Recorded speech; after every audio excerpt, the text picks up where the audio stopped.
Hey guys, I apologize in advance if I get a little emotional. This is a serious video again.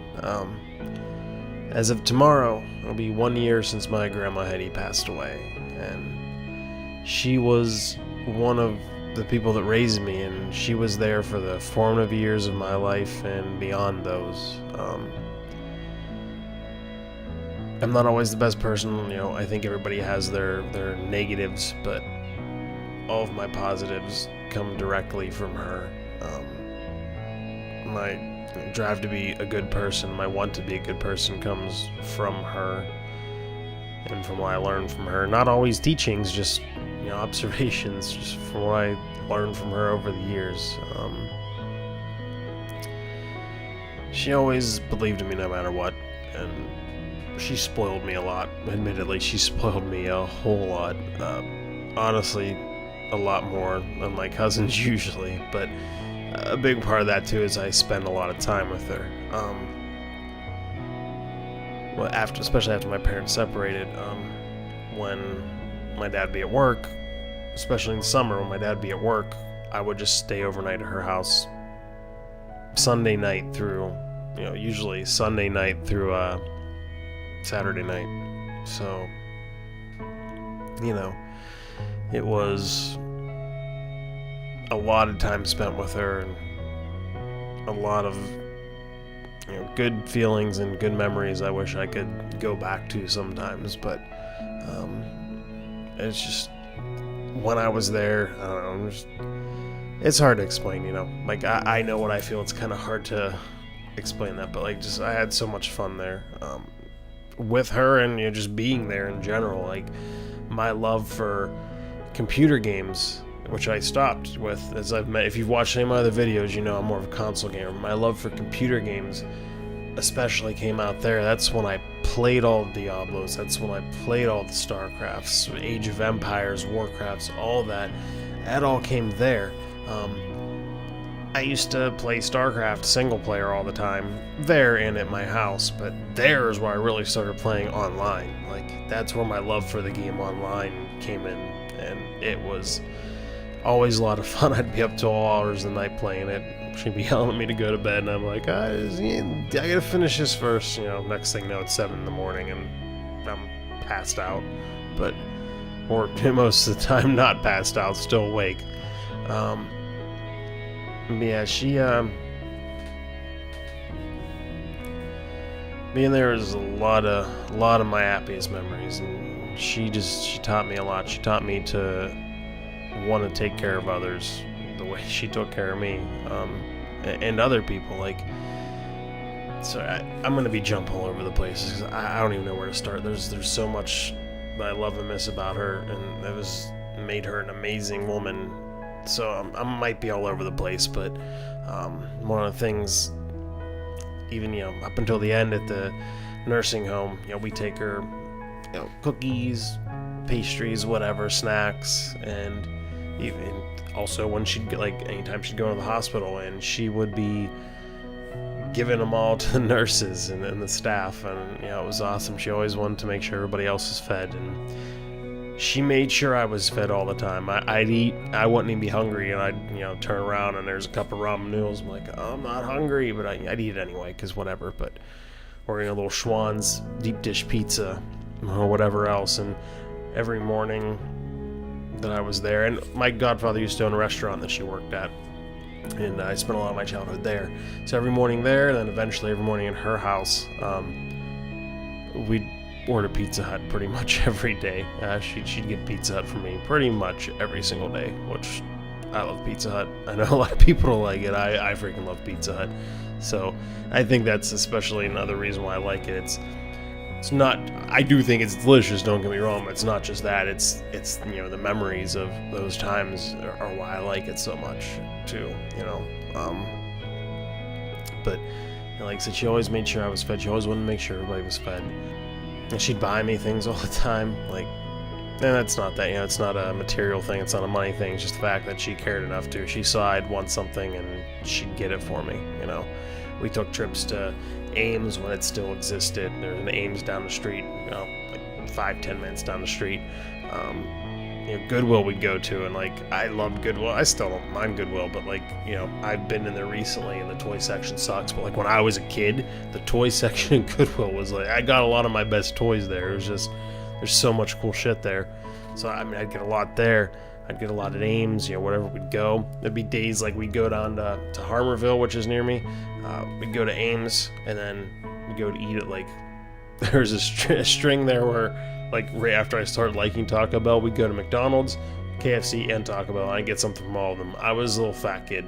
I'm still fat, but I was like, oh, Jesus Christ. Like, I look at it now, I'm like, what is wrong with you? But it's just it's memories like that,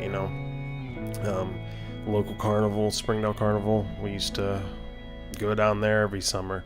Springdale Parade, every summer. Once again, we'd walk down the street from her house. We'd go there, and we'd go to the carnival. Everything. I know. We watched the fireworks from her house, and it was just awesome. And me and my cousins, I don't want to say we used to get into trouble, but we're kind of mischievous, especially me. So I could tell you a ton of stories. I'm going to tell you just 2 of the best ones. So, much like me, whenever we were all there, we were notorious for, trying to stay up all night, trying to stay up late at least. And she would, tell us not to. So one night, we did a pretty good job too. We made fake like bodies of ourselves with pillows and stuff and stuck them under the blanket.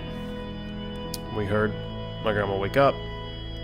We went and hid in the corner. Now, keep in mind, my grandma wears glasses. Wore glasses. She didn't have them on. Pitch black. Pitch fucking black. It's nighttime, completely dark. She looks at the, actually, I don't even think she looked at the fake bodies. Well, she looked right in the corner where we were and said, would you guys go to bed already? I was like, how? How do you know these things? But like, she always had a knack for knowing when we were up to no good, especially me, probably because I was up to it so bad. Not that I was necessarily a bad kid, I was just kind of mischievous sometimes. But another time was, this is, showing how mischievous I was. We were all staying overnight. I was actually passed the fuck out, and my cousins were both awake. I think they were talking. I don't remember that part, but I think they were talking. My grandma came out and yelled. I didn't know about this until they told me the next morning, because I was passed the fuck out. But she leaned out of her door and yelled, Harry, go to bed. And it's like, I didn't even do it this time. I was asleep already. I was in bed, but I still got yelled at. But I don't know, that's one of my favorite memories. She just always knew I was up to something, so she assumed it was my doing. But hey, whatever. Yeah, just memories like that. There's so many good memories, and she's kind of the reason why I did this too. If you've watched any of my other stuff, if you've watched my videos, you know that I've wanted to do this for a while and I just never did. And I still, I don't say I hate myself, but I'm disappointed in myself for not starting early, but whatever. I'm proud that I finally did it, and I'm still sticking with it. And there was a period there where it seemed like I wasn't doing it very often, but I kind of got back into the swing of it again. But her death kind of jump-started me. It was around then that I really started getting, I think I probably wasn't too long after that I actually set up my channel. I didn't have anything for it yet. I didn't have anything ready, because I didn't actually start until March, I want to say, with posting. But it wasn't long after that I started getting my stuff. I got the channel set up, and she's still one of the reasons I was just sitting there. I'm like, I gotta get this going. Like, she would have believed in me, and I'm sure she's watching. She still believes in me, and it kind of just kicked my ass into gear. I was like, I can't just not do this. I gotta do something. Like, I gotta honor her legacy somehow. She always wanted to help people, and so do I, and this is one way I can do it. It's one of the best ways I can do it, by entertaining and maybe doing something with this so I can start doing charity stuff, and I want to honor her memory by doing something that I love, not just being stuck at a job that I hate, because she won't want that for me. She will want me to be happy, and I'm not going to honor her memory and her legacy by being unhappy. I'm going to honor her by doing something that I want and trying to do something positive. And like I said, I'm kind of all over the place. I know, it's just there's so much to talk about, and there's so much I could talk about. I'm just going all over the place, but rather than keep going with that, I just want to talk to you guys kind of about something else involved with it. And it's near the end, and we kind of knew the end was coming. She ended up on hospice. Even the years leading up to the end, I'm disappointed in myself, and I still think back to it and wish I could change it, but I didn't visit her as much as I should have and as much as I could have. I do work a lot, and that made it hard, especially like with my days off, being the days I could work on whatever and go have fun or whatever else. I still could have spent a lot more time with her, and I didn't. And I hope that didn't make her sad or upset her too much, because she always looked so happy when I came to visit. When me and Eric both came to visit, she always looked so happy. And time got away from me. Even though I knew it wasn't going on forever, I knew it wasn't going to last forever, I was kind of like, oh, I got plenty of time. Years went by where I'm like, oh, I got plenty of time. And, I did have plenty of time, but, I didn't use it. And, I'm disappointed in myself, and I regret that every day. I wish I had went down there more. And I don't know, another part just was, especially the closer I got to the end, it was hard for me to see her in a different way than I always knew her,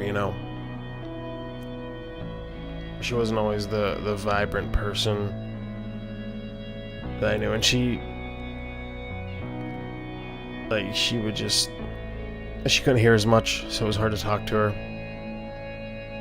But sometimes she'd get people confused. Usually she didn't with me.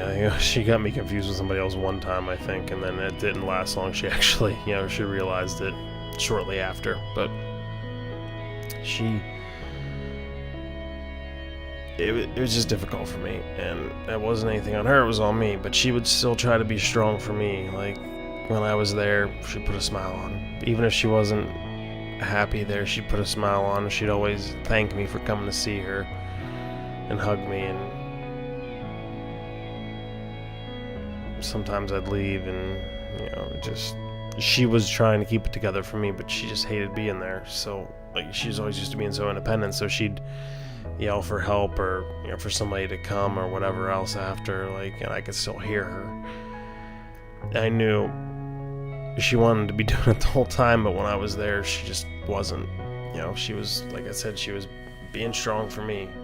She didn't want me to see that, and I appreciate that, and I love her for that just as much as for everything else. But I wish I could have did more, and I wish I'd have been there more. I could have did more. I could have been there more. So it sucks, and I regret it, but from it, I can at least take something positive. I can say that I can learn from that mistake, and I can help others. So if you have, a loved one, family member, anyone's in a home, or sick, or even not, even healthy, just take the time to see them, so especially someone that's super important in your life. I know, time gets away from us all. We all have things we gotta get done, but especially if someone's on hospice, in a home, whatever, take some time to see them, because you'll regret it if you miss, like with me. If you don't get there enough, you, in the long run, regret it. And like I said, I wish I could have been there more, but at least I can, with knowing what it's like, I can at least say to you guys, don't make the mistake I made, because for as happy as my grandma was to see me, I know there's someone out there that's just as happy to see you. And I know you'd be just as happy to see them, and it might be hard to see them in a different way than you're used to, but there's still that person and they still want your love, and they still want to love you. So don't make the mistake that I did. Go visit. I think I'm gonna wrap it up with that. Like I said, there's a lot of good times, a lot of good memories I could talk about, but there's not enough time for that in a YouTube video. I'm not even gonna try. So I hope you guys enjoyed it. I hope you took something from it. I hope you take some time to visit a loved one of yours after seeing this, because they do want to see you. And I know you want to see them too, like I wanted to see them, but make the time. You know, whatever you gotta do, make the time. My standard outro doesn't really seem appropriate for a video like this, but my grandma wouldn't want some somber ending, some goodbye with me crying and everybody else crying. She'd want something upbeat just like she always was. So, most importantly, don't just have a great day. Have a hardcore day.